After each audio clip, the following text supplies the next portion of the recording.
દર્શક મિત્રો, આજે આપણે વાત કરવા જઈ રહ્યા છીએ ઇન્દિરા ગાંધી નેશનલ ઓપન યુનિવર્સિટીના માસ્ટર ડિગ્રીના સોશિયોલોજી વિષયના course MSO 001 sociological theories and કન્સેપ્ટના બ્લોક 1 એટલે કે એપ્રોચિંગ સોશિયોલોજીકલ થિયરીનું યુનિટ 1 એટલે કે social theory and its context વિશે સામાજિક સિદ્ધાંત અને તેના સંદર્ભ વિશે વાત કરવા જઈ રહ્યા છીએ. હું ડૉક્ટર પરેશ પટેલ, સરકારી વિજ્ઞાન અને વાણિજ્ય કોલેજ કઠલાલ ખાતે મદદનીશ પ્રાધ્યાપક તરીકે ફરજ અદા કરી રહ્યો છું. સામાજિક સિદ્ધાંત અને તેના સંદર્ભને વિગતવાર આજે ચર્ચવાનો છે. વિભિન્ન 12 મુદ્દાઓ થકી આપણે આ વિષયને સમજવાનો પ્રયત્ન કરીશું. મારા આ વ્યાખ્યાનમાં મેં આ વ્યાખ્યાનનો ઉદ્દેશ, તેની પ્રસ્તાવના, સમાજવાદની પ્રાધાન્યતા, વ્યક્તિ વિરુદ્ધ સામાયિકતા, ઓગસ્ટ કોમ્ટ અને સમાજશાસ્ત્રનો ઉદ્ભવ, દુર્ખીમ અને સમાજશાસ્ત્ર, માર્ક્સવાદી વિચારધારા, વેબેરિયન વિચારધારા, બ્રિટિશ સમાજશાસ્ત્રીઓ, હર્બર્ટ સ્પેન્સરનો ઉત્ક્રાંતિવાદ, નિષ્કર્ષો અને સંદર્ભ થકી આ વિષયને ગહનતાથી સમજાવવાનો પ્રયત્ન કરેલ છે. સૌપ્રથમ તો આપણે આજના વ્યાખ્યાન થકી સામાજિક સિદ્ધાંત અને તેના સંદર્ભ અંગેનો પરિચય મેળવીશું.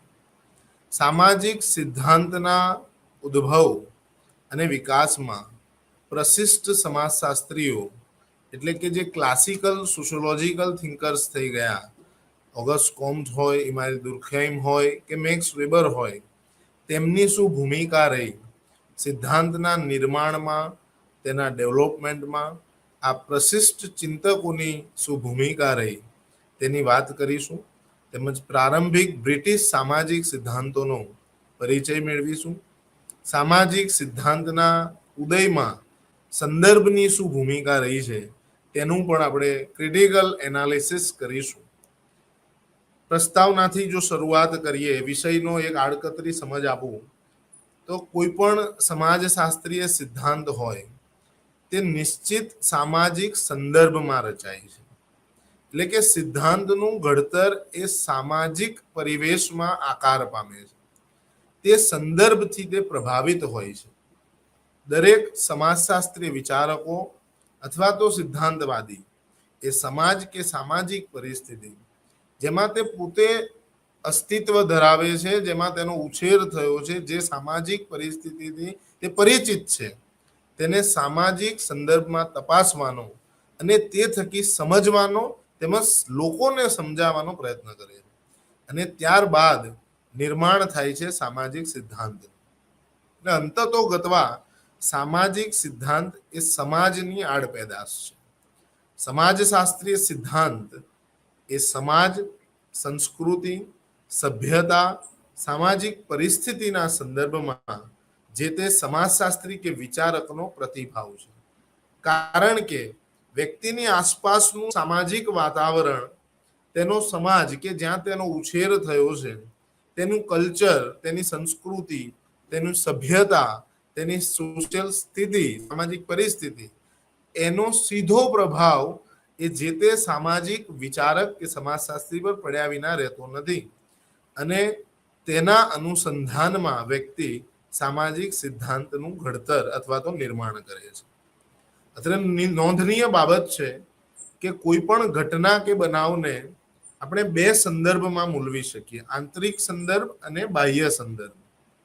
તે જ પ્રકારે કોઈ વ્યક્તિના વ્યક્તિત્વ એટલે કે એના પર્સનાલિટીનું નિર્માણ પણ તેની જીવનના આંતરિક અને બાહ્ય સંદર્ભના આધારે થતું હોય છે. આ બે આંતર સંબંધિત ક્ષેત્રો વચ્ચેની ક્રિયા પ્રતિક્રિયા એ સમાજશાસ્ત્રીય સિદ્ધાંતનું નિર્માણ અથવા તો સર્જન કરે છે. કોઈ પણ સિદ્ધાંતનો જ્યારે આંતરિક સંદર્ભ જોઈએ તો તે સિદ્ધાંત શાસ્ત્રીની પૃષ્ઠભૂમિ, તેની માનસિકતા, તેના પ્રભાવો, ભાવો અને વિચારો સૂચવે છે. એટલે કે જે સિદ્ધાંતમાં રિફ્લેક્ટ થાય છે, જે એક વિચારકને સમાજશાસ્ત્રીય સિદ્ધાંત સ્થાપવા માટે પ્રેરિત કરે છે. જ્યારે બીજી તરફ તેના બાહ્ય સંદર્ભને સમજીએ તો બાહ્ય સંદર્ભ એ જે તે વ્યક્તિ અથવા તો વિચારક નવ સામાજિક અને ભૌતિક પર્યાવરણ સૂચવે છે. આ બંને આંતર સંબંધિત એટલે કે ઇન્ટર રિલેટેડ ક્ષેત્રો વચ્ચેની ક્રિયા પ્રતિક્રિયા થકી એક સમાજશાસ્ત્રીય સિદ્ધાંતનું સર્જન થાય છે. એટલે કે સમાજશાસ્ત્રીય સંદર્ભના નિર્માણમાં, સિદ્ધાંતના નિર્માણમાં આંતરિક સંદર્ભ અને બાહ્ય સંદર્ભ એ મહત્વની ભૂમિકા અદા કરે છે, જેના થકી વ્યક્તિના વ્યક્તિત્વનું ઘડતર થાય છે અને વ્યક્તિના સામાજિકરણમાં આ બાબતો મહત્વની ભૂમિકા અદા કરે છે. હવે કયા સંદર્ભમાં આ સમાજશાસ્ત્રીય સિદ્ધાંતોનો ઉદ્ભવ અને વિકાસ થયો હતો તે સમજવાનો પ્રયત્ન કરીએ.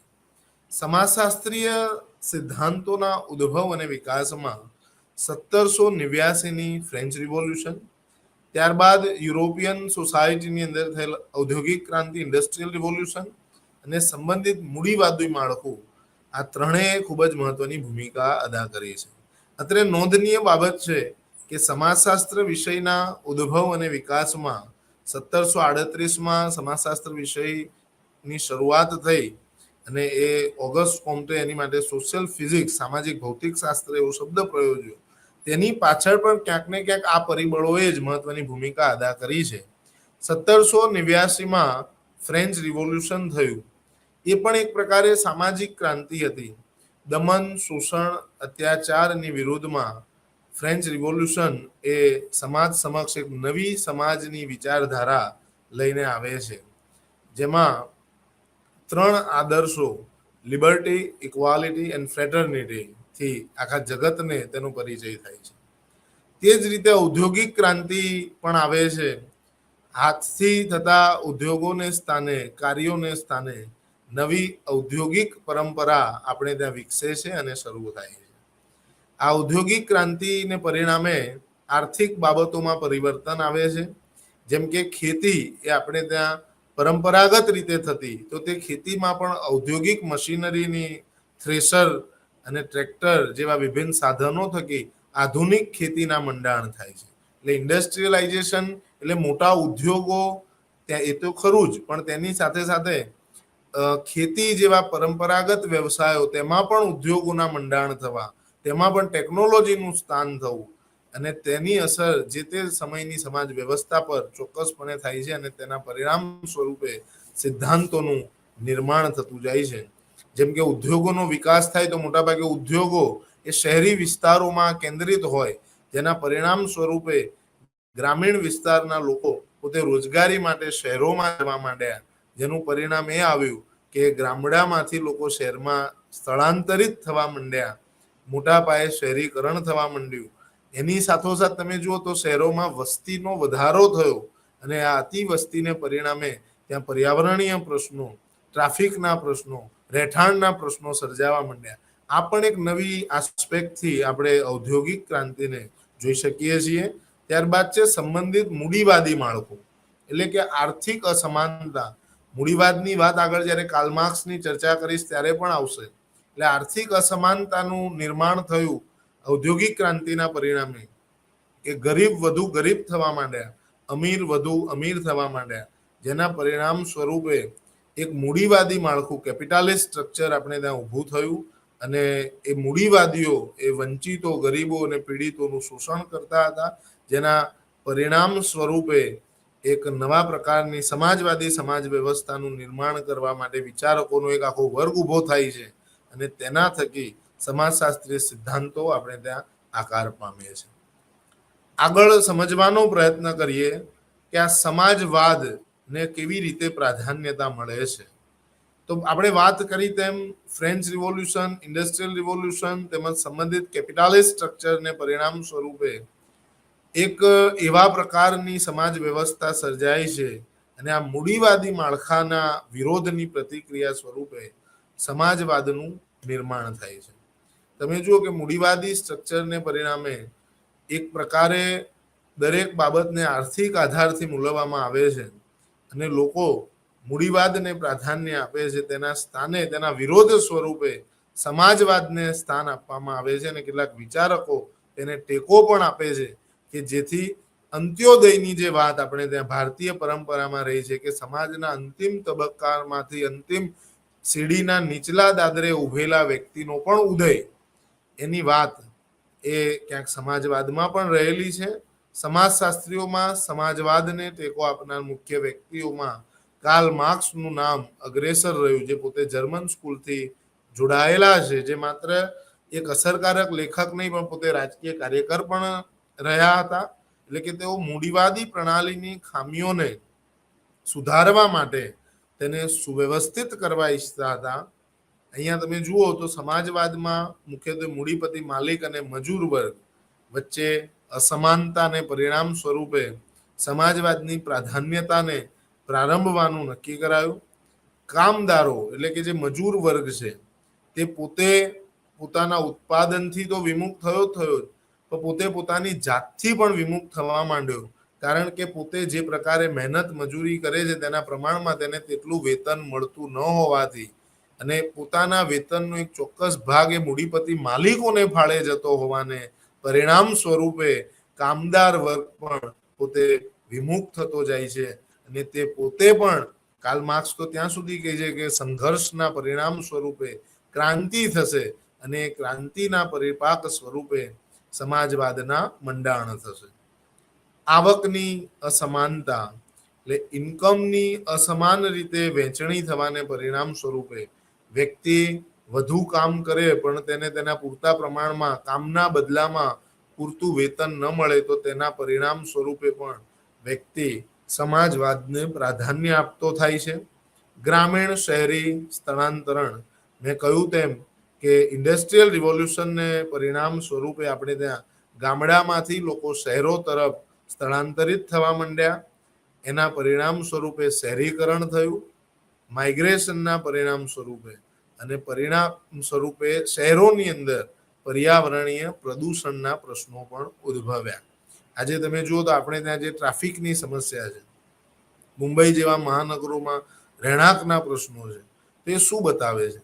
એ ઔદ્યોગિક વિકાસ એક ચોક્કસ શહેરો પૂરતો સીમિત રહેવાના પરિણામ સ્વરૂપે લોકો અર્થોપાર્જન અર્થે ગામડાનું પોતાનું બેકગ્રાઉન્ડ છોડીને શહેરો તરફ અભિમુખ થાય છે. અને આ અર્થોપાર્જન માટે શહેરોમાં આવેલ વ્યક્તિએ શહેરોમાં જ પોતે સ્થાયી થવા માંડ્યા અને તેના પરિણામ સ્વરૂપે શહેરોમાં વસ્તીનો અત્યંત વધારો થયો અને પર્યાવરણીય પ્રદૂષણના પ્રશ્નો પણ ઉદ્ભવ્યા, જેના આપણે સૌ આજે સાક્ષી પણ છીએ. હવે આ સિદ્ધાંતોની ગતિવિધિઓને એક ડગલું આગળ વધી સમજવા માટે અહીંયા વ્યક્તિગત વિરુદ્ધ સામૂહિકતાનો ખ્યાલ સમજવો ખૂબ જ મહત્વનો બને. જ્યારે બૌદ્ધિક ચિંતકોએ વ્યક્તિગત બાબતોને પ્રાધાન્ય આપી તે તરફ ભાર મૂક્યો, ત્યારે આવા વિચારકોનો વિરોધ કરનારાઓની પ્રતિક્રિયા સામૂહિકતા એટલે કે કલેક્ટિવિઝમ પર ભાર મૂકવા માંગતી હતી. આમ આ વિચારકો એ નિર્દેશ કરવા માંગતા હતા કે આપણી સમાજ વ્યવસ્થામાં વ્યક્તિ કરતા કંઈક અસ્તિત્વ વધુ છે અને તે જેનું અસ્તિત્વ વધુ છે તે છે સમાજ, સોસાયટી, જે આપણું સામાજિક તથ્ય છે. સમાજને આપણે ભૂતકાળથી વર્તમાન અને ભવિષ્ય તરફના લાંબા પ્રવાહ તરીકે જોવામાં આવતો હતો. વધુમાં રૂઢિચુસ્ત પ્રતિક્રિયાએ સામાજિક પરિવર્તનને આપણે ત્યાં નકાર્યું હતું, તેને વિક્ષેપજનક તેમજ સામાજિક અવ્યવસ્થા તરફ દોરી જનારું લાગ્યું. તેથી જ્યારે પરિવર્તન એક નવી દુનિયા તરફ આગળ વધી રહ્યું હતું ત્યારે રૂઢિચુસ્ત વિચારધારાએ પરંપરાગત એટલે કે ટ્રેડિશનલ સ્ટ્રક્ચરને ટેકો આપ્યો અને આ કેટલીક બાબતો હતી જે તત્કાલીન સમયે, જેને આપણે સંક્રમણનો કાળ કહી શકીએ, તે સમય અસ્તિત્વમાં હતી. આમ વિભિન્ન સામાજિક પરિસ્થિતિને પરિણામ સ્વરૂપે એક તરફ વ્યક્તિગત બાબતમાં જ્યારે બીજી તરફ સામૂહિકતામાં માનનારો બૌદ્ધિક વર્ગ તત્કાલીન સમાજ વ્યવસ્થામાં ઉદ્ભવ્યો હતો. જો આપણે ઇમર્જિંગની વાત કરી રહ્યા છીએ કે કેવી રીતે ઓરિજિન થાય છે, આ વિષયનો ઉદ્ભવ કેવી રીતે થયો, એની આસપાસની સામાજિક પરિસ્થિતિ તેમજ રાજકીય પરિસ્થિતિ અને સાથે સાથે આર્થિક પરિસ્થિતિના પરિણામ સ્વરૂપે સમાજશાસ્ત્ર વિષયનો ઉદ્ભવ થયો અને તેમાં વિભિન્ન વિદ્વાનોએ પોતાનો અહમ ફાળો આપ્યો અને તેના પરિપાક સ્વરૂપે આ વિષય એ નિર્માણ પામે છે. ઓગસ્ટ કોમ્ટ અને સમાજશાસ્ત્રનો ઉદ્ભવ એની પાછળ કયા કયા બેકગ્રાઉન્ડમાં કઈ કઈ બાબતો કયા કયા બનાવો મહત્વના રહ્યા તેને તો આપણે સમજ્યા કે ઇન્ડસ્ટ્રીયલ રિવોલ્યુશન હોય કે ફ્રેન્ચ રિવોલ્યુશન હોય કે કેપિટાલિસ્ટ સ્ટ્રક્ચર હોય કે પછી એક્સપ્લોઇટેશનની વાત હોય, પરંતુ ઓગસ્ટ કોમ્ટ અને સમાજશાસ્ત્રનો ઉદ્ભવ અંગેની જો સમજ અમે મેળવીએ તો ઓગસ્ટ કોમ્ટ, જેને આપણે સમાજશાસ્ત્રના પિતા તરીકે ઓળખીએ છીએ, મિત્રો ઓગસ્ટ કોમ્ટ વિશે ઘણી બધી બાબતોની ચર્ચા આપણે આગળ કરવાના છીએ. મહત્વની બાબત છે કે ઓગસ્ટ કોમ્ટનું પૂરું નામ પણ આપણને જાણવું, ખ્યાલ હોવો ખૂબ જ જરૂરી છે સમાજશાસ્ત્રના વિદ્યાર્થી તરીકે. તો આઇઝોડોર ઓગસ્ટે મેરી ફ્રાન્કોઇસ ઝેવિયર કોમ્ટે, તે ઓગસ્ટ કોમ્ટનું પૂરું નામ છે. તેઓનો જન્મ 1798માં ફ્રાન્સમાં થયો હતો. હવે તમે સમજી શકો છો કે 1789માં આપણે ત્યાં ફ્રેન્ચ રિવોલ્યુશન થઈ અને તેના 10 વર્ષ બાદ એટલે કે 1798માં ઓગસ્ટ કોમ્ટનો જન્મ થાય છે. એટલે કે એક નવા પ્રકારની સંક્રમણ કાળની સમાજ વ્યવસ્થામાં ઓગસ્ટ કોમ્ટનો ઉછેર, તેમાં તેમનો યુવાની કાળ, બાલ્યાવસ્થા રહી હશે અને તેની અસર ચોક્કસપણે મેં આગળ વાત કરી તેમ તેઓના વ્યક્તિત્વના ઘડતરમાં પડ્યા વિના રહી નહીં જ હોય. અને તેના પરિપાક સ્વરૂપે વર્ષ 1838માં તેઓ સમાજનો વૈજ્ઞાનિક દ્રષ્ટિકોણથી અભ્યાસ કરતા વિજ્ઞાન માટે સામાજિક ભૌતિક શાસ્ત્ર એટલે કે સોશિયલ ફિઝિક્સ શબ્દનો પ્રયોગ કરે છે. તેઓએ પોતાના પુસ્તક પોઝિટિવ ફિલોસોફી અને પોઝિટિવ પોલિટી થકી સમાજ વિશે એક નવું જ વિજ્ઞાન વિકસાવવાનો પ્રયત્ન કર્યો કે જે માનવ જાતના ભૂતકાળ અંગે સમજ આપી શકે તેમજ તેના ભાવિ અંગેની જાણકારી પણ આપી શકે. આ બંને પુસ્તકો થકી તેઓ જગવિખ્યાત થયા અને તેમણે સૌ પ્રથમ સમાજશાસ્ત્ર માટે સામાજિક ભૌતિક શાસ્ત્ર એવો શબ્દ પણ પ્રયોગ કર્યો. જે દર્શક મિત્રો નેટ અને જીસેટની પરીક્ષાની તૈયારી કરતા હશે તેમને પણ આ વિડીયો ખૂબ જ ઉપયોગી થશે, કારણ કે આ પ્રકારના પ્રશ્નો એ પરીક્ષાઓમાં પણ પૂછાતા હોય છે. ઓગસ્ટ કોમ્ટના મતે સમાજ એ ચોક્કસ અને નિશ્ચિત તબક્કાઓમાંથી પસાર થાય છે અને તે પ્રમાણે તે વિકાસ પામે છે. સમાજનો વિકાસ કેવી રીતે થાય છે, કયા કયા તબક્કાઓમાં તે આગળ વધે છે, તેમજ સતત પૂર્ણતા તરફ પ્રગતિ કરે છે, તેની વાત ઓગસ્ટ કોમ્ટ કરે છે. આ સિદ્ધાંત એટલે જ્ઞાનના 3 સ્તરનો નિયમ, લો ઓફ નોલેજ 3 સ્ટેજ, જ્ઞાનના 3 સ્તર, જેને ધ ગ્રેટ ડિસ્કવરી તરીકે પણ ઓળખવામાં આવે છે. આ 3 સ્તરોમાં તબક્કાવાર જે તે સમાજની સમાજ વ્યવસ્થાનો વિકાસ થયો છે તેવી વાત ઓગસ્ટ કોમ્ટ કરે છે. દરેક સમાજનું કલેવર જુદું જુદું હોય છે, તેથી ચોક્કસપણે કહી શકાય કે આજે આ 3 સ્તર દરેક સમાજ ઉપર લાગુ ન પાડી શકાય, પણ તત્કાલીન સમયના અનુસંધાનમાં પોતાના સમાજના પરિપ્રેક્ષ્યમાં ઓગસ્ટ કોમ્ટે આ 3 સ્તરનો નિયમ આપણી વચ્ચે રજૂ કર્યો હતો. હવે આ 3 સ્તર કયા કયા હતા તે સમજવાનો પ્રયત્ન કરીએ તો ધાર્મિક સ્તર એટલે કે ધાર્મિક તબક્કો, બીજો તબક્કો છે અધિભૌતિક તબક્કો, ધાર્મિક તબક્કો એટલે કે રિલિજિયસ સ્ટેજ, અધિભૌતિક એટલે મેટાફિઝિકલ સ્ટેજ, ત્યારબાદ પ્રત્યક્ષવાદ એટલે કે પોઝિટિવિઝમ. પોઝિટિવિઝમ એટલે કે પ્રત્યક્ષવાદના પિતા તરીકે તો આપણે ઓગસ્ટ કોમ્ટને ઓળખીએ જ છીએ, પણ અહીંયા એની વિગતે વાત કરીએ તે પહેલા પ્રથમ તબક્કાની સમજૂતી લઈએ. ક્રમશઃ જો આગળ વધીએ તો ધાર્મિક તબક્કો, એનું નામ જ આપણને સૂચવે છે કે લોકો તમામ પ્રાકૃતિક ઘટનાઓનું કારણ અલૌકિક શક્તિઓને માનતા હતા. આ તબક્કા દરમિયાન એટલે કે તમામ બાબતોની મૂલવણી ધાર્મિક આધારે થતી હતી. ધીમે ધીમે સમાજમાં પરિવર્તન આવે છે, પ્રગતિ આવે છે, વિકાસ તરફ સમાજ અભિમુખ થાય છે, જેના પરિપાક સ્વરૂપે બીજા તબક્કામાં ધાર્મિક અથવા તો ધર્મ નિરપેક્ષ સ્વરૂપની અદ્રશ્ય શક્તિનો તેને જ્ઞાનનું સ્ત્રોત માનવામાં આવે છે, જેને આપણે અધિભૌતિક તબક્કો અથવા તો મેટાફિઝિકલ સ્ટેજ તરીકે પણ ઓળખીએ છીએ. અને ત્રીજો તબક્કો એટલે પ્રત્યક્ષવાદ. આ અંતિમ તબક્કો, જેને ઓગસ્ટ કોમ્ટે પ્રત્યક્ષવાદ અને એની ઉપર એના નામ પરથી પોઝિટિવિઝમ અંગેની આખી થિયરી પણ આપી. પ્રત્યક્ષવાદ એટલે મિત્રો વિજ્ઞાનવાદ, એટલે કે જગતની કોઈ પણ ઘટનાની મૂલવણી વિજ્ઞાનના આધારે કરવી. વૈજ્ઞાનિક કાનૂનો એ પ્રાકૃતિક જગત અને સામાજિક જગત બંનેનું નિર્માણ કરે છે.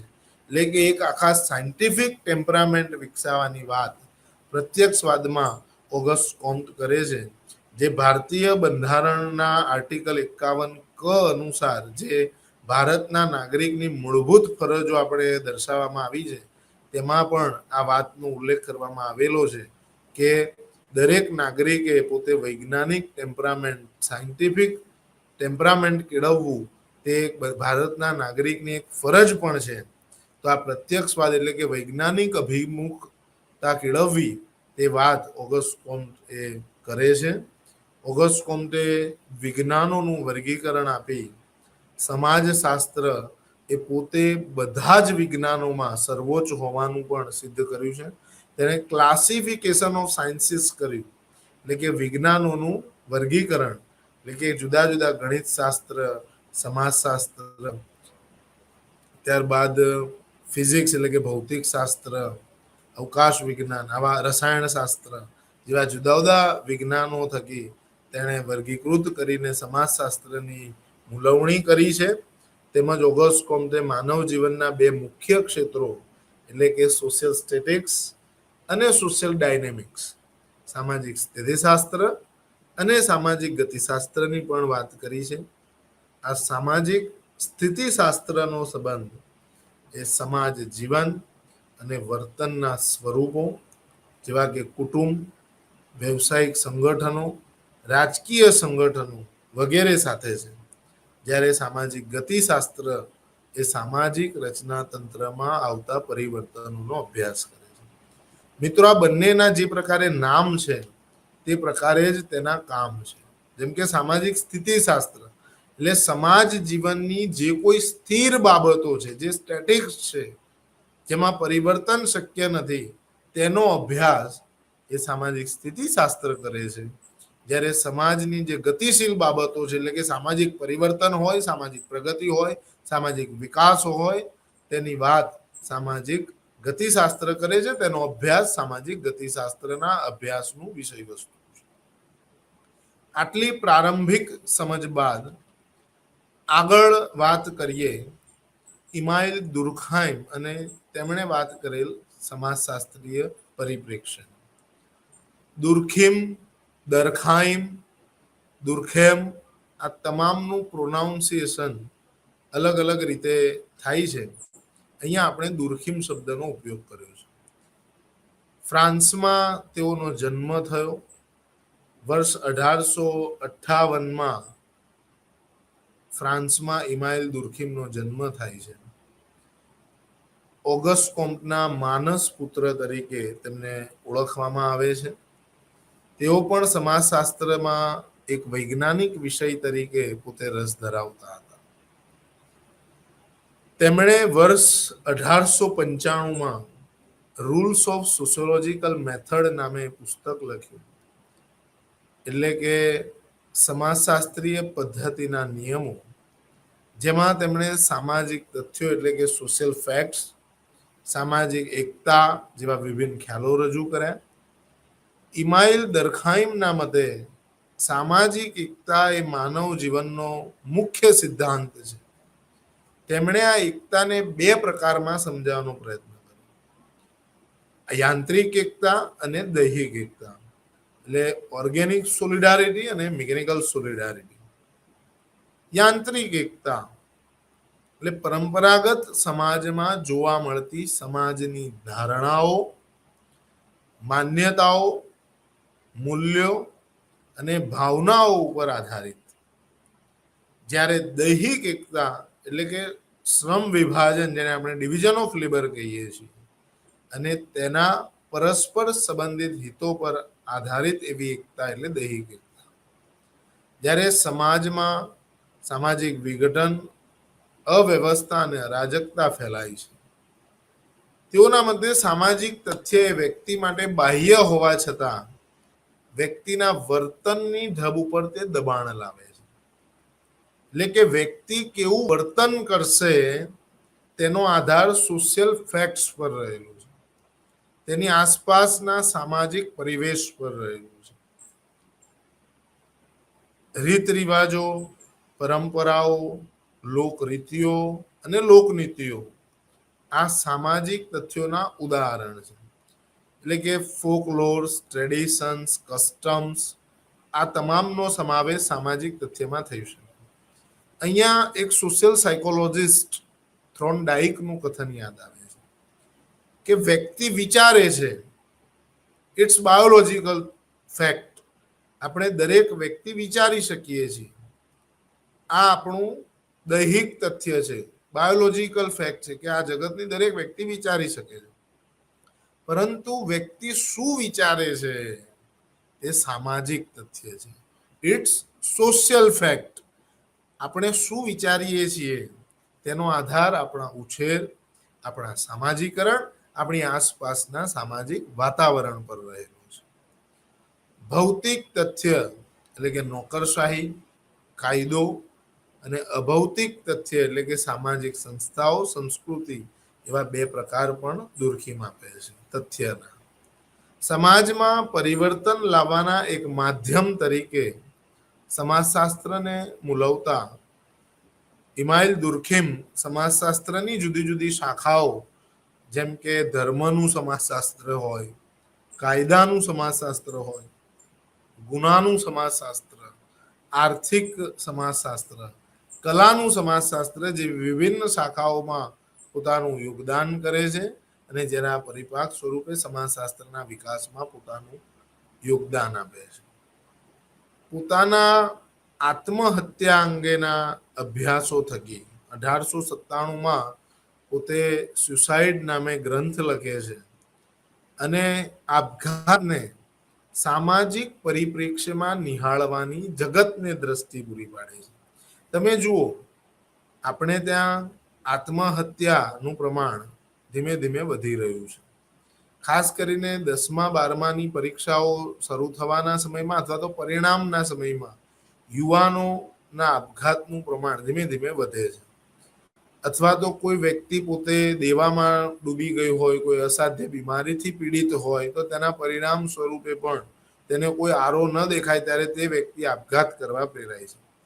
તો આપણે જ્યારે આપઘાતને જોતા હોઈએ તો આપઘાતની એનાલિસિસ કરીએ તો તેની પાછળ કોઈને કોઈ સામાજિક કારણો જવાબદાર રહેલા હોવાની વાત ઇમાઇલ દુર્ખીમ કરે છે અને સમગ્ર જગતને આપઘાતને સામાજિક દ્રષ્ટિકોણથી જોવાની દ્રષ્ટિ પૂરી પાડે છે. તમે જો મોટાભાગે મનોવિજ્ઞાનનો આ વિષય છે આપઘાત, પણ સમાજશાસ્ત્રની અંદર આપઘાતને એક નૂતન અભિગમથી ઇમાઇલ દુર્ખીમ આપણી વચ્ચે મૂકે છે. તે જ રીતે division of labour in society એટલે કે શ્રમ વિભાજન, પોતે 1893માં શ્રમ વિભાજન ઉપર આ જ નામે પોતે પુસ્તક પણ લખે છે, division of labour in society.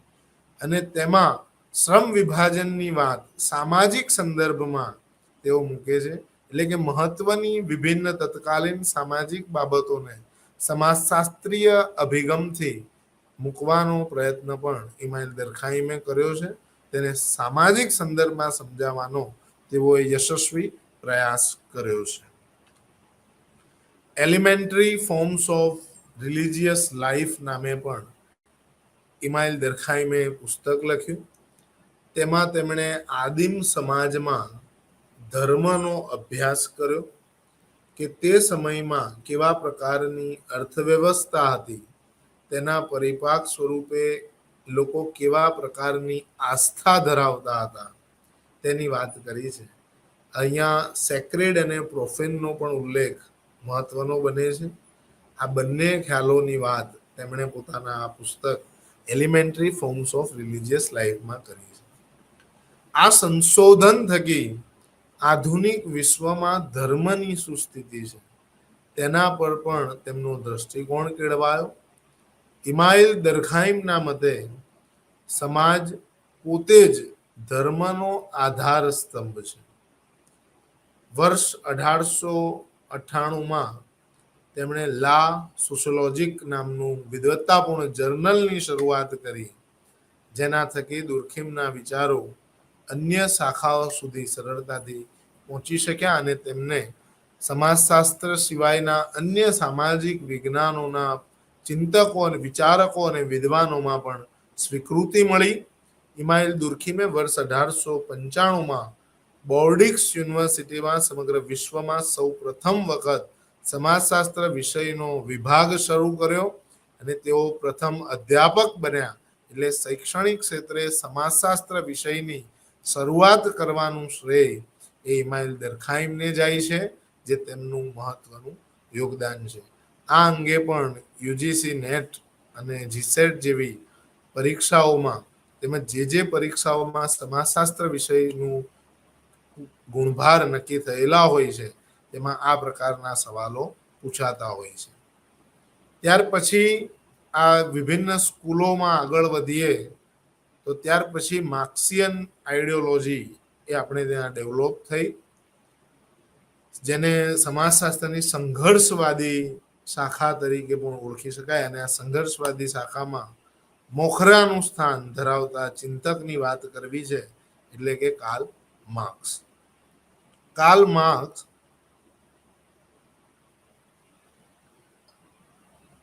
નો જન્મ 1818માં 5મી મેના રોજ જર્મનીમાં થાય છે. તેઓના વિચારો દ્વારા સમાજમાં સંઘર્ષ કઈ રીતે ઉદ્ભવે છે, સંઘર્ષ એટલે કે કોન્ફ્લિક્ટ, અને આ સંઘર્ષને કેવી રીતે નિવારી શકાય તે અંગેની સમજ આપણને પ્રાપ્ત થાય છે. કાર્લ માર્ક્સના મતે આજ સુધીના માનવ સમાજનો ઇતિહાસ એ વર્ગ સંઘર્ષનો ઇતિહાસ રહ્યો છે. તમે જુઓ કે સંઘર્ષ થાય કે એમાં એક વ્યક્તિ પોતાને બળીઓ માને, બીજો પોતાને બળીઓ માને, ને એના પરિણામ સ્વરૂપે સતત સંઘર્ષ ચાલ્યો કરે છે. સમયે સમયે સમાજ શ્રમિકો અને માલિકો, ગુલામો અને મજૂરો, ગુલામો અને માલિકો, ખેત મજૂરો અને જમીનદારો, મજૂરો અને મૂડીપતિઓ વચ્ચે વહેંચાય છે. આ બંને વચ્ચે સતત દ્વંદ્વ ચાલ્યા કરે છે. સમાજની રચનાનું પૃથ્થકરણ કરવા માટે ઉત્પાદનના પરિબળોને સમજવા જરૂરી છે. ફેક્ટર્સ ઓફ પ્રોડક્શન, આપણે ત્યાં ઉત્પાદનના 4 સાધનો છે: જમીન, મૂડી, શ્રમ અને નિયોજક. જમીનને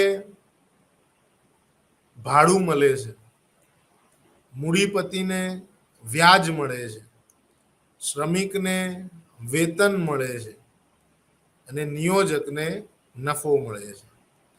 આ 4 ઉત્પાદનના સાધનો અને આ ઉત્પાદનના સાધનોનો વ્યક્તિ સાથેનો સંબંધ, આ 2 બાબતો વચ્ચે જ્યારે વિરોધાભાસ સર્જાય ત્યારે આપણે ત્યાં સંઘર્ષના મંડાણ થાય છે. એટલે કે મૂડીપતિ માલિક એ પોતે જમીનનો માલિક હોય છે, તેની પાસે જમીનની માલિકી છે. મૂડીપતિને પોતે વ્યાજ મળે છે, શ્રમિક પાસે પોતે આવી કોઈ મૂડી નથી, એટલે તે પોતાના બાવળાના જોરે મહેનત અને મજૂરી કરે છે અને નફો એ નિયોજક મેળવી જાય છે.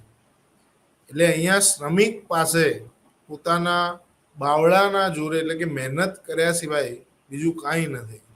અને એટલા માટે જ કાર્લ માર્ક્સ કહે છે કે workers of the world unite, દુનિયાના મજૂરો એક થાવ, તમારે તમારી બેડીઓ સિવાય કશું ગુમાવવાનું નથી. આ પ્રકારની એક વિચારધારા અને આઈડિયોલોજીની શરૂઆત તત્કાલીન આર્થિક સામાજિક વ્યવસ્થાને પરિણામ સ્વરૂપે સર્જાઈ છે. આ ઉત્પાદનના સાધનો અને સંબંધોના વિરોધાભાસના પરિણામ સ્વરૂપે સમાજ સમયાંતરે આંતરિક સંઘર્ષ અને વિરોધાભાસના પરિણામ સ્વરૂપે નાશ પામે છે. તેનું સ્થાન એક ઉચ્ચતર એટલે કે અગ્રીમ સમાજ લે છે. અને કાર્લ માર્ક્સ ત્યાં સુધી કહે છે કે મૂડીવાદનો નાશ થશે અને એક વર્ગવિહીન સમાજ રચનાનો ઉદ્ભવ થશે, જેમાં સંઘર્ષ, શોષણ અને વિમુખતાને કોઈ સ્થાન નહીં હોય. એટલે કે એક પ્રકારનો એવો સમાજ જ્યાં કોઈ પણ પ્રકારનો વર્ગ નહીં હોય. આપણે ત્યાં તમે જુઓ કે વર્ગ અને જ્ઞાતિ, ક્લાસ અને કાસ્ટ બંને જુદી જુદી બાબત છે. તમે જુઓ કે આપણે ત્યાં જ્ઞાતિ આધારિત સમાજ વ્યવસ્થા છે, જ્યારે પશ્ચિમમાં વર્ગ આધારિત સમાજ વ્યવસ્થા છે. જ્ઞાતિ અને વર્ગ બંને ભિન્ન બાબતો છે. જ્ઞાતિ એ સામાજિક બાબત છે, જ્યારે વર્ગ એ આર્થિક બાબત છે. જ્ઞાતિ બદલી શકાતી નથી. વ્યક્તિ જે જ્ઞાતિમાં જન્મ્યો છે તે જ જ્ઞાતિમાં તેને મૃત્યુ પામવાનું છે. It's not changeable. જ્યારે વર્ગ એટલે કે ક્લાસ બદલી શકાય છે. It's changeable. કોઈ વ્યક્તિ ગરીબ તરીકે જન્મ્યો હોય, નિમ્ન વર્ગ આર્થિક વર્ગમાં જન્મ્યો હોય, તો તે ગરીબ તરીકે જ મરે તે શક્ય નથી.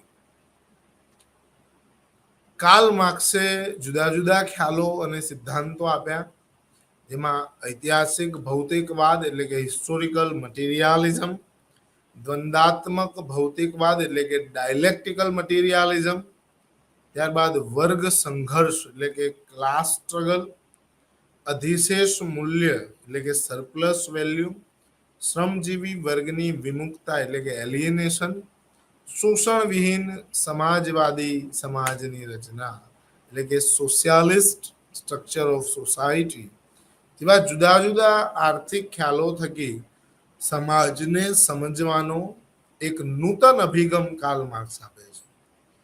હિસ્ટોરિકલ મટીરિયાલિઝમમાં ઇતિહાસનો પાયો ભૌતિકવાદી રહ્યો છે તેવી વાત તેઓ મૂકે છે.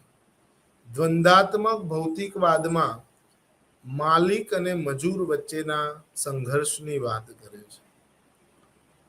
આની આ વાત વર્ગ સંઘર્ષમાં પણ તેનો પડઘો ઝીલાય છે કે બે વર્ગો, એક તરફ મૂડીપતિ માલિક વર્ગ છે, જ્યારે બીજી બાજુ મજૂરી કરનાર શ્રમિક વર્ગ છે. આ બંને વર્ગો વચ્ચે પોતાના હિતોના અનુસંધાનમાં સતત સંઘર્ષ ચાલ્યા કરે છે. અધિશેષ મૂલ્ય એટલે કે સરપ્લસ વેલ્યુ, તમે જુઓ કે મૂડીપતિ માલિક પોતે વધુ કલાકો કામ કરે છે, તેના પ્રમાણમાં તેને જેટલું વેતન મળવું જોઈએ તેટલું મળતું નથી, અને તેના વેતનનો અમુક ચોક્કસ ભાગ એ મૂડીપતિ માલિકને ફાળે જાય છે, જે તેને મળતો નફો છે, જેને અહીંયા કાર્લ માર્ક્સ અધિશેષ મૂલ્ય અથવા તો અતિરિક્ત મૂલ્ય તરીકે પણ ઓળખાવે છે. અને ત્યારબાદ તે થિયરી આપે છે શ્રમજીવી વર્ગની વિમુખતાની, એટલે કે એલિયનેશન, થિયરી ઓફ એલિયનેશન. એટલે કે આ અધિશેષ મૂલ્યની શોષણની જ્યારે પરાકાષ્ઠાએ વ્યક્તિ પહોંચી જાય છે, તેના પરિણામ સ્વરૂપે શ્રમજીવી વર્ગ એ ઉત્પાદનની સમગ્ર વ્યવસ્થાથી, ઉત્પાદનના સાધનોથી, પોતે કરેલ ઉત્પાદનથી અને અંતે તો પોતાની જાતથી વિમુખ થાય છે, અને તેના પરિણામ સ્વરૂપે વર્ગ સંઘર્ષ થાય છે. તે પોતે સંઘર્ષ કરવા સુધી પહોંચે છે, અને ક્યારેક આ સંઘર્ષ લોહિયાળ પણ થાય છે, અને જેના પરિણામ સ્વરૂપે એક શોષણ વિહીન સમાજવાદી સમાજની રચના થશે તેવી આશા કાર્લ માર્ક્સ સેવે છે. સમાજવાદી સમાજની રચના કે જ્યાં આ મજૂર વર્ગ એ પોતે માલિક વર્ગ બની જશે, અને ઇક્વલ ડિસ્ટ્રીબ્યુશન સમાજની જે કોઈ સંપત્તિ છે, જે આર્થિક સંપત્તિ છે, તેનું એક સમાન રીતે વહેંચણી થશે, અને જ્યાં બધા સમાન હોય તેવી સમાજવાદી સમાજની રચનાના મંડાળ થશે, જ્યાં શોષણ નહીં હોય તેવી વાત કાર્લ માર્ક્સ મૂકે છે. ઇતિહાસને અગ્રવર્ગ એટલે કે જે એલિટ ક્લાસ છે તેની કબર તરીકે કાર્લ માર્ક્સ ઓળખાવે છે. તમે જુઓ કે આપણે ત્યાં ઇતિહાસ કોનો લખાયો, તો જે તત્કાલીન સમયમાં જે અગ્રવર્ગ રહ્યો, જે લોકોએ રાજ કર્યું અથવા તો જે પોતે આર્થિક રીતે સદ્ધર હતા, જે એલિટ ક્લાસ કહી શકાય, તેની જ વાત ઇતિહાસ કરે છે. ઇતિહાસ ક્યાંય વંચિતો, પીડિતો, શોષિતો, દલિતો ની વાત કરતો નથી. ઉદાહરણ તરીકે તમે જો તો આપણે ત્યાં રાજા મહારાજાઓની વાત થઈ હોય તો ક્યાંય તે ઇતિહાસમાં મહિલાઓની સ્થિતિ અથવા તો પ્રજાઓના પ્રશ્નોની વાત બહુ ઓછા પ્રમાણમાં જોવા મળે છે. એટલા માટે જ એક નવો એપ્રોચ, સબલ્ટન એપ્રોચ પણ આપણે ત્યાં વિકસ્યો છે કે જે વંચિતોના ઇતિહાસની વાત કરે છે. તે ઇતિહાસને પર્સપેક્ટિવ ફ્રોમ બિલો તરીકે જોવાનો પ્રયત્ન કરે છે. તે ચશ્માથી તેના પ્રશ્નોને સમજવાનો પ્રયત્ન કરે છે. આ ઇતિહાસને અગ્રવર્ગની કબર તરીકે ઓળખાવીને મજૂર, શોષિત કે પીડિતના પરિપ્રેક્ષ્યથી ઇતિહાસ ન લખાયો હોવાનો રંજ કાર્લ માર્ક્સ વ્યક્ત કરે છે અને સુપરસ્ટ્રક્ચર અને સબસ્ટ્રક્ચર થકી આર્થિક બાબતને સમાજના પાયામાં મૂકે. ખૂબ જ મહત્વની આ વાત છે. કાર્લ માર્ક્સ કહે છે કે સમાજનો પાયો આર્થિક આધાર પર નિર્ધારિત થયેલો છે. આ માટે તે અહીંયા બે શબ્દો આપે છે, સુપરસ્ટ્રક્ચર અને સબસ્ટ્રક્ચર. આ સબસ્ટ્રક્ચર એ સુપરસ્ટ્રક્ચરના આધારે નિર્માણ પામે છે. એટલે કે પાયામાં આર્થિક બાબતો રહેલી છે, એટલે કે સબસ્ટ્રક્ચર એ આર્થિક બાબતો છે અને તેના પાયા ઉપર સુપરસ્ટ્રક્ચરનું નિર્માણ થાય છે. એટલે કે આર્થિક બાબતોના આધારે સુપરસ્ટ્રક્ચર એટલે કે સમાજની તમામ સંસ્થાઓ, રિવાજો, સભ્યતા, સંસ્કૃતિ વગેરેનું નિર્માણ થાય છે અને તેના પરિણામે એક જે દ્વંદ્વ સર્જાય છે, એટલે કે મૂડીવાદી કેપિટાલિસ્ટ સ્ટ્રક્ચરના પરિણામનું નિર્માણ થાય છે અને તેમાં મૂડીપતિ માલિકોનો વર્ગ અને એક તરફ મજૂરોનો વર્ગ છે, એક તરફ હેવ્સ અને હેવ નોટ છે. હેવ્સ એટલે કે જેની પાસે તમામ સાધનો છે અને જેની પાસે કશું નથી, એવા હેવ નોટ, એવા બે દ્વંદ્વ સર્જાય છે. માર્ક્સની વિચારધારાની ઘણા વિદ્વાનોએ ટીકા પણ કરી છે. એક ટીકા ખાસ એ પણ થાય છે કે બુઝરવા અને પ્રોલિટેરિયેટ આ જર્મન શબ્દો છે કે બુઝરવા એટલે કે મૂડીપતિ માલિકોનો વર્ગ, તેની માટે આ શબ્દ વપરાય છે, અને પ્રોલિટેરિયેટ કે મજૂરોનો વર્ગ, આ બે વર્ગોની જ તેમણે વાત કરી છે. કાર્લ માર્ક્સે મધ્યમ વર્ગની ક્યાંક અવગણના કરી છે તેમ કહીને પણ કેટલાક વિચારકો તેમની ટીકા કરે છે. કદાચ તે સમયે મધ્યમ વર્ગનું અસ્તિત્વ ન પણ હોઈ શકે, પણ પોતાની આગવી વિચારધારા થકી વંચિતોના શોષણને શબ્દોના વાઘા પહેરાવીને તેને શાબ્દિક સ્વરૂપે રજૂ કરીને તેઓને સમાજશાસ્ત્રના ક્ષેત્રે વિભિન્ન પાયાના સિદ્ધાંતો આપીને પોતાનું વિશિષ્ટ યોગદાન આપ્યું છે. હવે આ સિદ્ધાંતોના નિર્માણમાં આગળ વાત કરીએ વેબરિયન વિચારધારાની. મેક્સ વેબર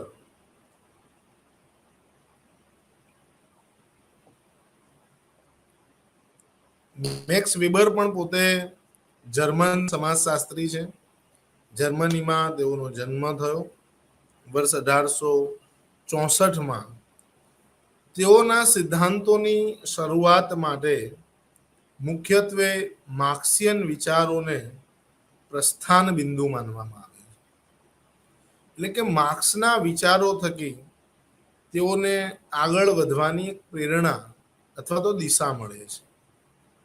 તેઓના વિચારો માર્ક્સના આર્થિક નિર્ધારણવાદ એટલે કે ઇકોનોમિક ડિટર્મિનિઝમથી થોડા જુદા પડે છે.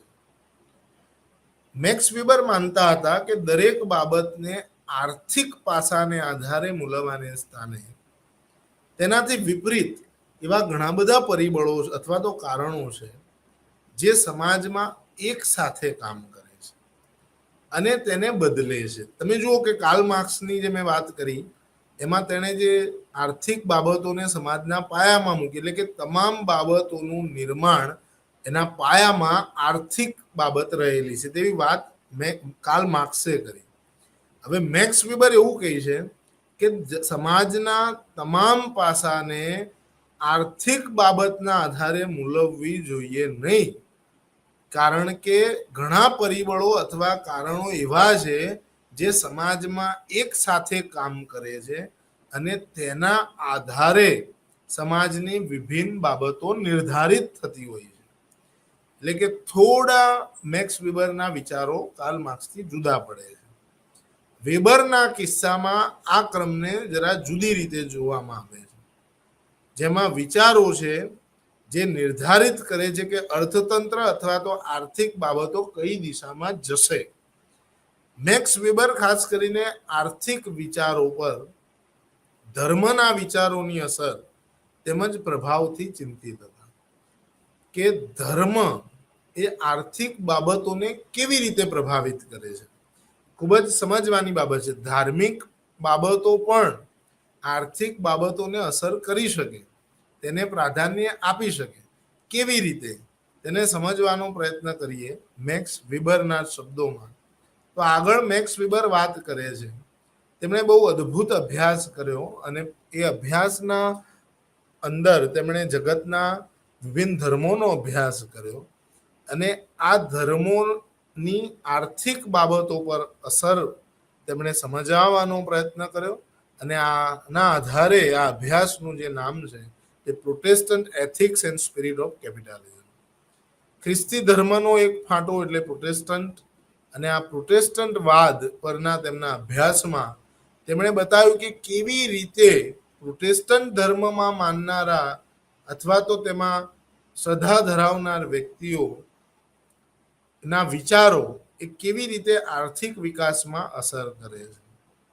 પ્રોટેસ્ટન્ટ ધર્મમાં માનનાર લોકો કામને જ પ્રાધાન્ય આપે છે, વર્ક ઇઝ અવર ગોડ, જેના પરિણામ સ્વરૂપે તેઓ પોતે આર્થિક રીતે અર્થોપાર્જન સારી રીતે કરી શકે છે, મોટા મૂડીવાદી પણ હોય છે અને તેના પરિણામ સ્વરૂપે એ ધાર્મિક આસ્થા તેઓની કે વર્ક ઇઝ અવર ગોડ એ તેઓને આર્થિક ઉત્થાન તરફ લઈ જાય છે અને તેને પ્રોટેસ્ટન્ટ વાત તરીકે ઓળખવામાં આવે છે. વેબરે આ પ્રોટેસ્ટન્ટ ધર્મ સિવાયના અન્ય જગતના ધર્મોનો પણ તેમણે અભ્યાસ કર્યો હતો, જેમાં હિન્દુ ધર્મનો પણ તેમણે સમાવેશ કર્યો. હવે તમે જુઓ કે એક તરફ આપણે પ્રોટેસ્ટન્ટ વાદની વાત કરી કે જ્યાં કામને ભગવાન માનવામાં આવે છે તેના થકી તેમાં માનનાર વ્યક્તિઓનો કેવી રીતે આર્થિક વિકાસ થાય છે, જ્યારે બીજી તરફ તેને હિન્દુ ધર્મનો પણ અભ્યાસ કર્યો, જેમાં તેમને લાગ્યું કે હિન્દુ ધર્મનો આર્થિક વિકાસનો દર નીચો રહ્યો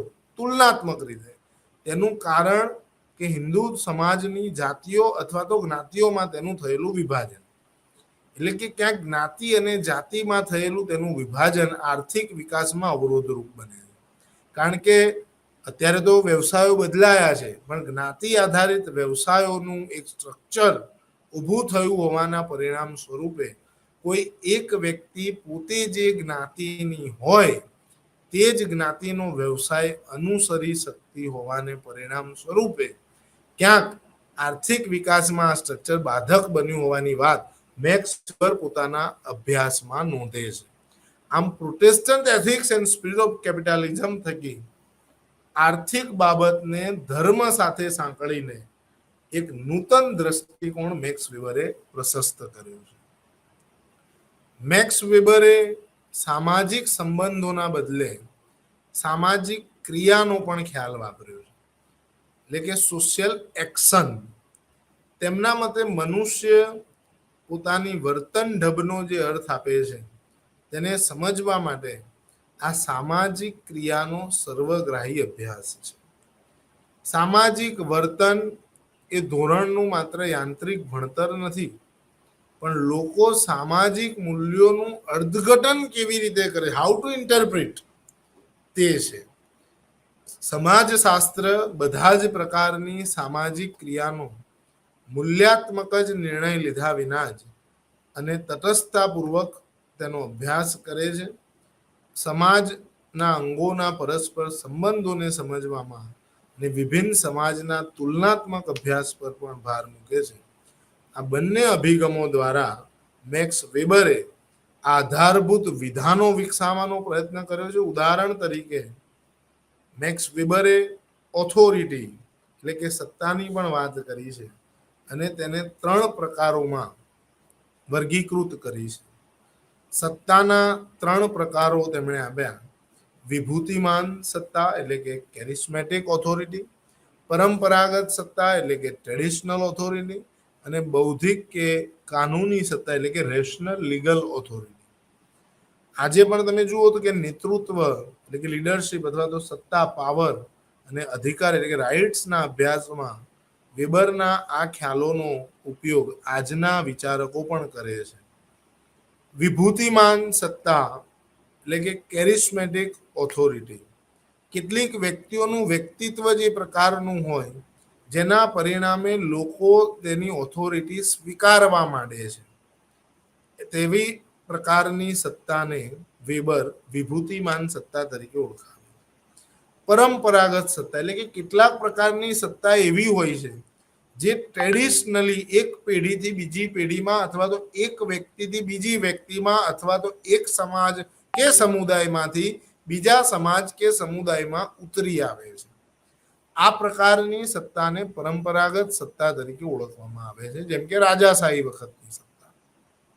તે જ રીતે બૌદ્ધિક કે કાનૂની સત્તા, જે રેશનલ કે લીગલ પ્રકારની સત્તા છે, જ્યાં વ્યક્તિ પોતાના એફર્ટ્સ દ્વારા, પોતાની આવડત દ્વારા સત્તા હાંસલ કરે છે, તેને આ પ્રકારની સત્તા તરીકે ઓળખવામાં આવે છે. જેમ કે આપણે ત્યાં લોકશાહી વ્યવસ્થાથી થતી ચૂંટણીઓ અથવા તો રાષ્ટ્રપતિની વરણી, આ તમામ સત્તાઓને બૌદ્ધિક કે કાનૂની સત્તાના દ્રષ્ટાંત તરીકે જોઈ શકાય.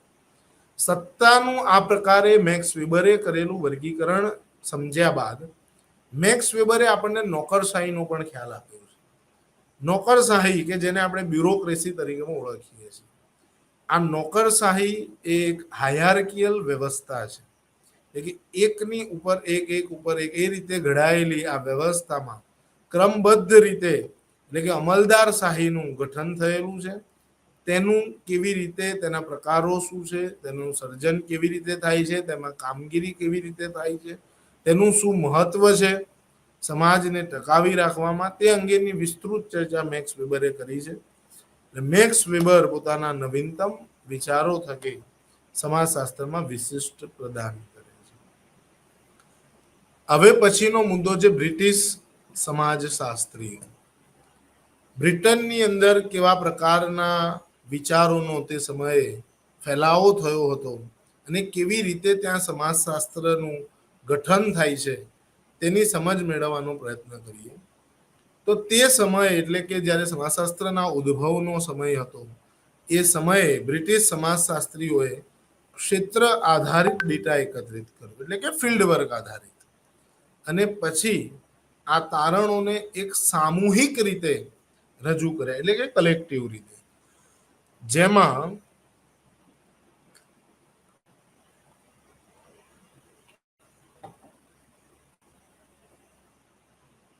કોઈ સિદ્ધાંત સાથે આંકડાકીય પ્રસ્તુતિ પર ભાર મૂકવામાં આવે. એટલે કે જ્યારે ફિલ્ડ વર્ક કર્યું, અહીંયા થોડી રિસર્ચની વાત કરીએ, કે જ્યારે સંખ્યાત્મક સંશોધન થયું હોય એટલે તેને સમજવા માટે આંકડાકીય પ્રસ્તુતિ પર તે સમયે બ્રિટિશ સમાજશાસ્ત્રીઓએ ભાર મૂક્યો. એટલે કે પોતે ફિલ્ડ વર્કના આધારે જે ડેટા એકત્રિત કર્યો તેના આધારે ચોકસાઈપૂર્ણ માહિતી રજૂ કરવાની શરૂઆત તે સમયે થઈ ગઈ બ્રિટિશ સમાજશાસ્ત્રીઓ થકી. જોકે ઘણા સમાજશાસ્ત્રીઓ દ્વારા આ અંગેના કોઈ ચોક્કસ સિદ્ધાંતની જરૂરિયાત અનુભવાઈ હતી. બ્રિટિશ સમાજશાસ્ત્રમાં બીજી એક મૂળભૂત લાક્ષણિકતા હતી, અને તે વ્યક્તિઓને સુધારવાની અને પછી સમાજના મોટા ધ્યેયોને પરિપૂર્ણ કરવા માટે તેઓને તૈયાર કરવાની હતી.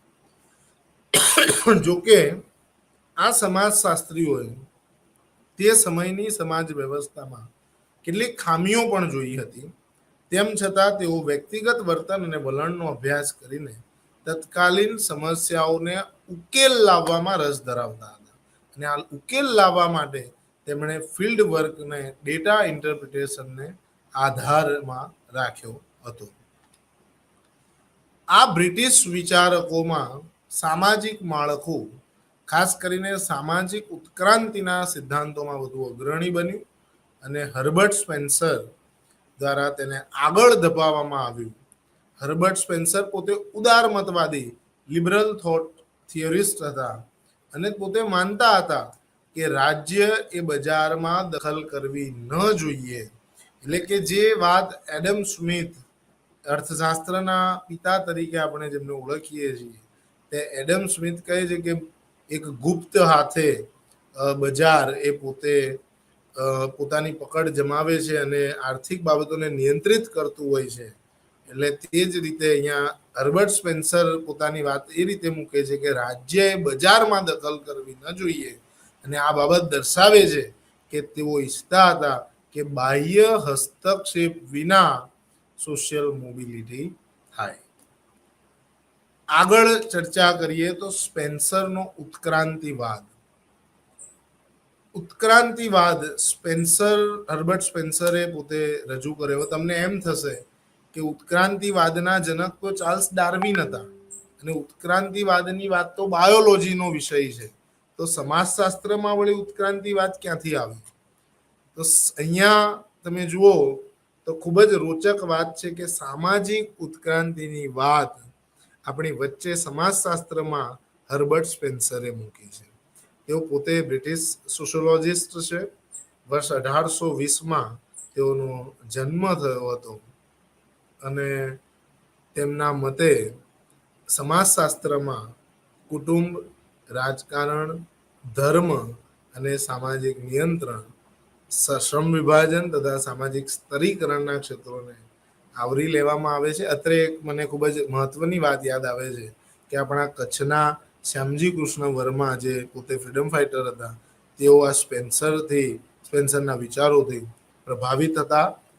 આ હર્બર્ટ સ્પેન્સર એ સમાજના અંગોના અભ્યાસને બદલે સમગ્ર સમાજના અભ્યાસ ઉપર પોતે ભાર મૂકે છે. અલગ અલગ સંસ્થાઓના પરસ્પરિક સંબંધોને આ મહત્વ આપે છે અને આ સંબંધોના અભ્યાસ દ્વારા સમાજને સારી રીતે સમજી શકાય છે.